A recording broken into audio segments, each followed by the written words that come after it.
Assalamualaikum warahmatullahi wabarakatuh. Kembali lagi di channel Indra BA. Dan bagi tretan-tretanku yang belum subscribe dulu. Dan jangan lupa like, komen, dan share.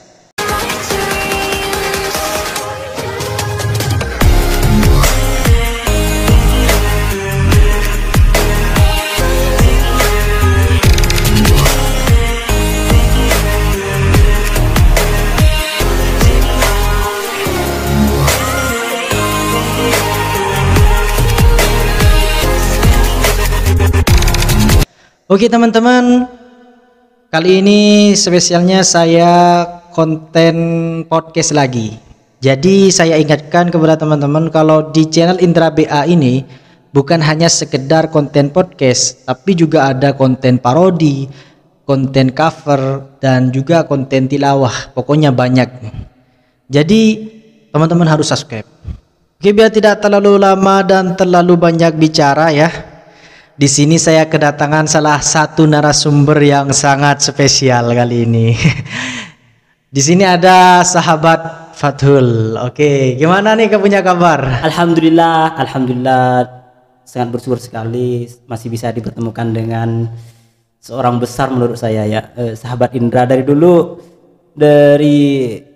pernah satu pondok ya dulu ya. Iya. Di sebuah pondok pesantren yang terletak di Burnih, Bangkalan. Ya.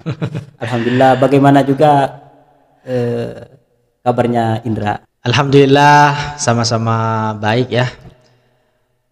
Pertama kali nih masuk ke podcastnya Indra BA, gimana perasaannya? Ya sebenarnya saya masuk ke sini pertama tadi langsung masuk, ini studio apa ruangan kos-kosan gitu tadi. Ya canda. Ya tadi saya grogi orangnya, memang kalau di depan apalagi di YouTube besar seperti Indra BA ini seperti itu. Waduh. Saya sangat grogi pada subscriber dan fan-fannya seperti itu. Enggak, ini memang saya mengundang sahabat Fathul ini memang udah lama gitu gak ketemu. Dan pengen sharing-sharing dan mau tanya-tanya nih, kayaknya sibuk di berbagai organisasi gitu. Jadi kalau menghubungi itu sulit. Butuh 1 bulan kalau mau ketemu. Nah ini kayaknya berada di organisasi IPNU ya. Untuk saat ini saya ada di pergerakan GP Ansor. Itu sih yang apa ya, terletak di desa saya, itu PR, pimpinan ranting GP Ansor Desa Telakeh. Nah dulu memang pernah IPNO, Ikatan Pelajar Nahdlatul Ulama, pernah di PAC Galis seperti itu. Alhamdulillah sekarang saya masih berproses di NU, yaitu di Banom Ansor seperti itu. Jadi jabatan di GP Ansor itu apa? Untuk saat ini saya masih berapa bulan yang lalu dilantik ya. Itu saya sebagai pengurus harian, bisa dibilang BPH seperti itu. Saya sebagai bendahara. Oh, jadi pegang duitnya ya, gitu. pegang duit. Kalau di organisasi kampus biasanya kan banyak organisasi di kampus. Kamu ikut apa? Kalau di kampus saya juga berproses ya. Juga berproses itu di UKM. Di UKM? UKM apa? Untuk sampai saat ini ya saya masih juga kalau ada acara-acara di UKM itu kadang hadir, kadang juga tidak, karena saya sudah nggak ngekos lagi gitu, ada di rumah seperti itu. UKM saya di kampus yaitu UKM Seni Bela Diri Silat 3 Serangkai, KM UTM seperti itu. Ya. Ada juga di fakultas ada kamus, itu komunitas muslim di fakultas teknik seperti itu. Kan kamu banyak gitu ya ikut komunitas, organisasi. Nah untuk membagi waktu itu gimana caranya? Kalau saya sih, menurut saya ya tidak sesibuk para aktivis-aktivis di luar sana seperti itu. Waktu saya itu masih banyak, dan juga saya berperannya di UKM itu saya tidak kontribusi penuh, tidak tidak seperti ya apa ya seperti aktif mahasiswa lain seperti itu. Saya juga sering pulang, sering bolos kegiatan UKM seperti itu. Namun saya juga menjalani lah apa juga itu pun juga ya itu pun juga ya itu pun juga saya juga ada apa kewajiban saya untuk mengikuti kegiatan dan program kerjanya UKM tersebut seperti itu. Untuk masalah kesibukan saya di UKM itu menurut saya sih nggak terlalu sibuk ya. Beda dengan yang kadang ada mahasiswa ya aktivis banget ada di organisasi luar kampus, dalam kampus itu ya. Kalau saya enggak seperti itu. Juga ada saya itu waktu UKM berproses juga di rumah, yaitu IPNO, Ikatan Pelajar Nahdlatul Ulama ya, kalau pulang saya pulangnya ke situ. Nah, untuk di organisasi kampusnya itu biasanya di jabatan apa? Waktu 2000 pertama masuk kampus ya 2017 yaitu 17-18 ya, itu saya ada di sebuah departemen itu. Kalau di organisasi saya itu ada, kan ini pencak silat ya, pencak silat pastinya tahu ya, Indra juga ternyata salah satu anggota seperti itu. Sahabat ini salah satu anggota seperti anggota perguruan saya seperti itu. Namun dia kuliahnya di UNUSA. Iya, UNUSA. Jadi udah lama gak latihan gitu. Ini ikutnya dulu di Pondok Pesantren Al-Hikam seperti itu ya. Iya. Tapi saya di Pondok Pesantren Al-Hikam itu sok sibuk sih. Bukannya sibuk ngaji, sepertinya juga tidur. Ya maksudnya bukan sok sibuk, tapi di pondok pesantren itu saya apa ya nggak ada apa ya nggak dapat hidayah untuk mengikuti perguruan tersebut. Tapi ketika masuk di kampus saya tertarik dengan perguruan Tiga Sankai tersebut. Untuk UKM saya untuk departemen saya di UKM Seni Bela Diri itu SBDS ya, SBDS itu saya ada di sebuah keanggotaan departemen pengobatan di situ, karena ada dua, yaitu perguruan dan keorganisasian. Saya itu termasuk salah satu, itu anggota departemen pengobatan seperti itu. Dan selanjutnya saya masih suka di UKM tersebut, kekeluargaannya intinya banyak lah di UKM tersebut, mengajarkan saya tentang etika dan lain sebagainya. Kekeluargaan saya juga lanjut 2 periode, yaitu saya menjabat sebagai koordinator departemen pengobatan juga. Itu pengurusannya sudah lengser gitu? Sudah, demisioner Pon. Oh, nah kembali lagi tadi ke GP Ansor ya. Nah, GP Ansor ini kegiatannya itu seperti apa di masyarakat gitu? Kalau di rumah alhamdulillah sekarang GP Ansor ya, kalau di rumah saya kan itu desa, namanya pimpinan ranting GP Ansor.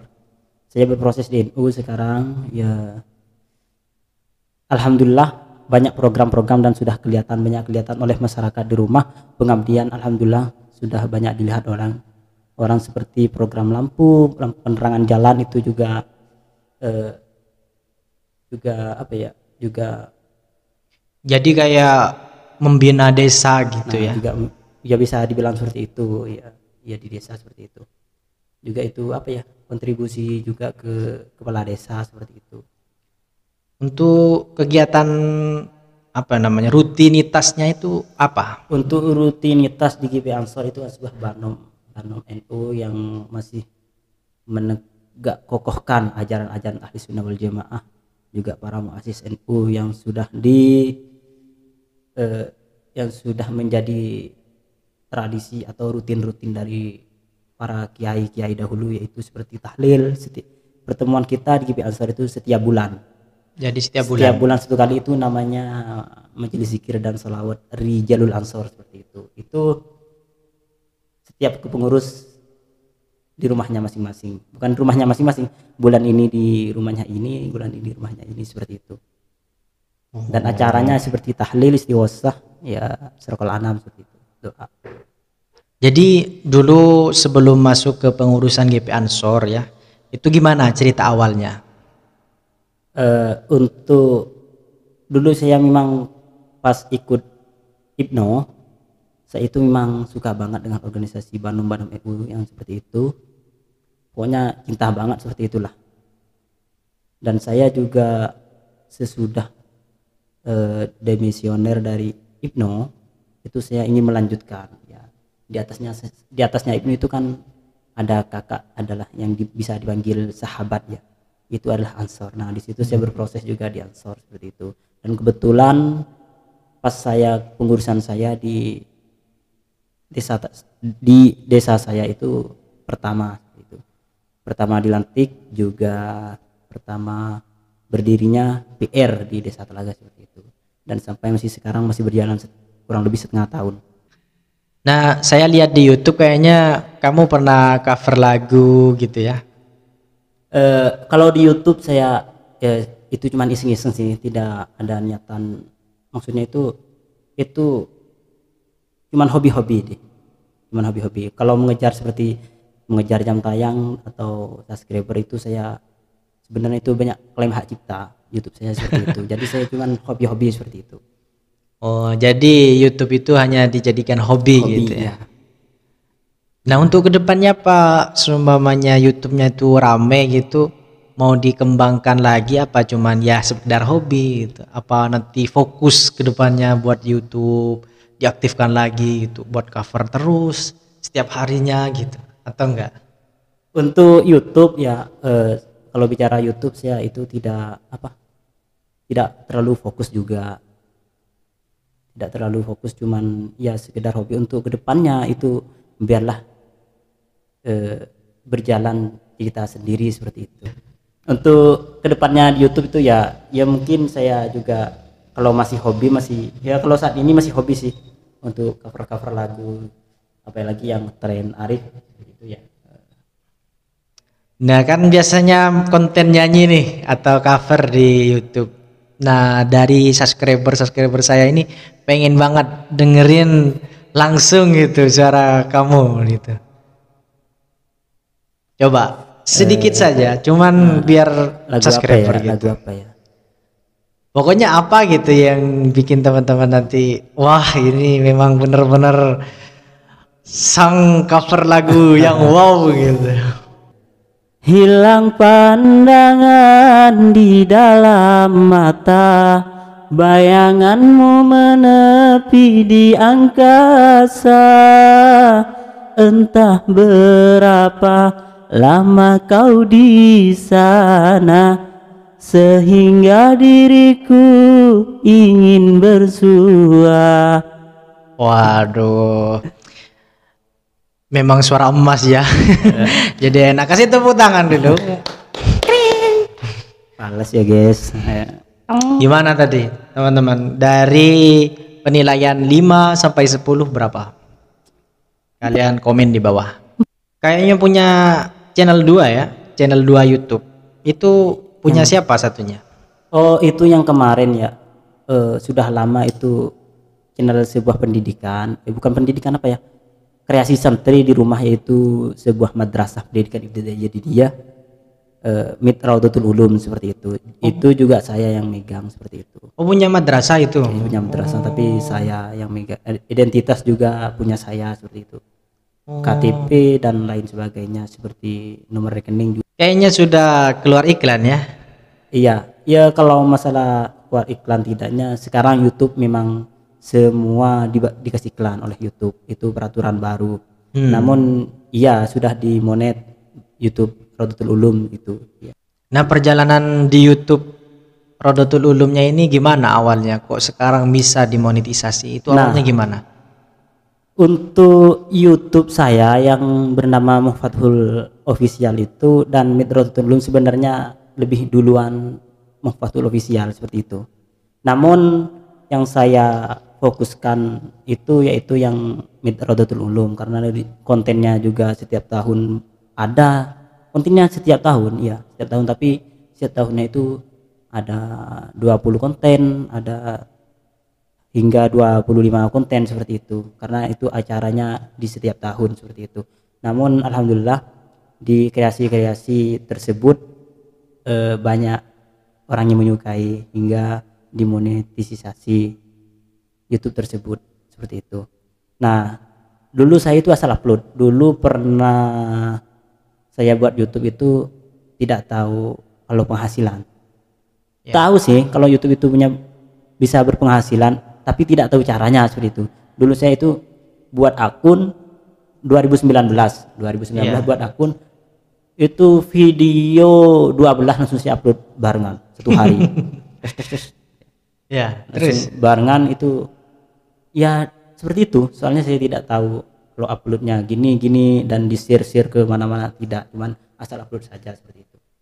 nah, kok sekarang bisa banyak gitu penontonnya, gimana itu caranya gitu? Soalnya biar teman-teman dan saya juga itu bisa dapat pengalaman dari awal ya. Untuk YouTube yang Midrotutul Ulum yang dipegang saya itu untuk apa ya, viewers dan juga subscriber, saya nggak ada trik sih untuk bisa lebih banyak, untuk bisa lebih cepat jam tayang dan lain sebagainya. Cuman saya upload dan juga saya sharing ke youtuber di YouTube, nah nengok di YouTube juga seperti itu. Caranya upload yang benar, caranya yang biar cepat view, itu saya banyak cari-cari info di YouTube ya. Kalau trik saya sendiri tidak ada sih, cuman trik-triknya cari di YouTube banyak seperti itu. Ya seperti itu sih. Jadi nggak ada triknya ya. Jadi kita gimana caranya setiap waktu atau kita harus konsisten itu membuat karya gitu. Ya.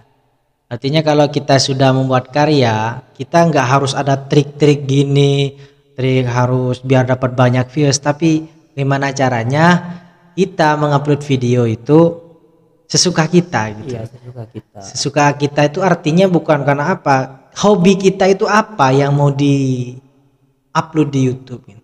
Jadi itu yang ditaruh di YouTube. Siapa tahu nanti ada orang lain yang senang dengan YouTube kita, dia Bisa, subscribe dan iya. juga like gitu.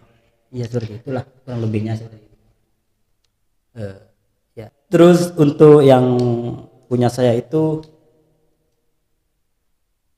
ada berapa cover saya memang di YouTube saya, itu cuman iseng-iseng juga sih.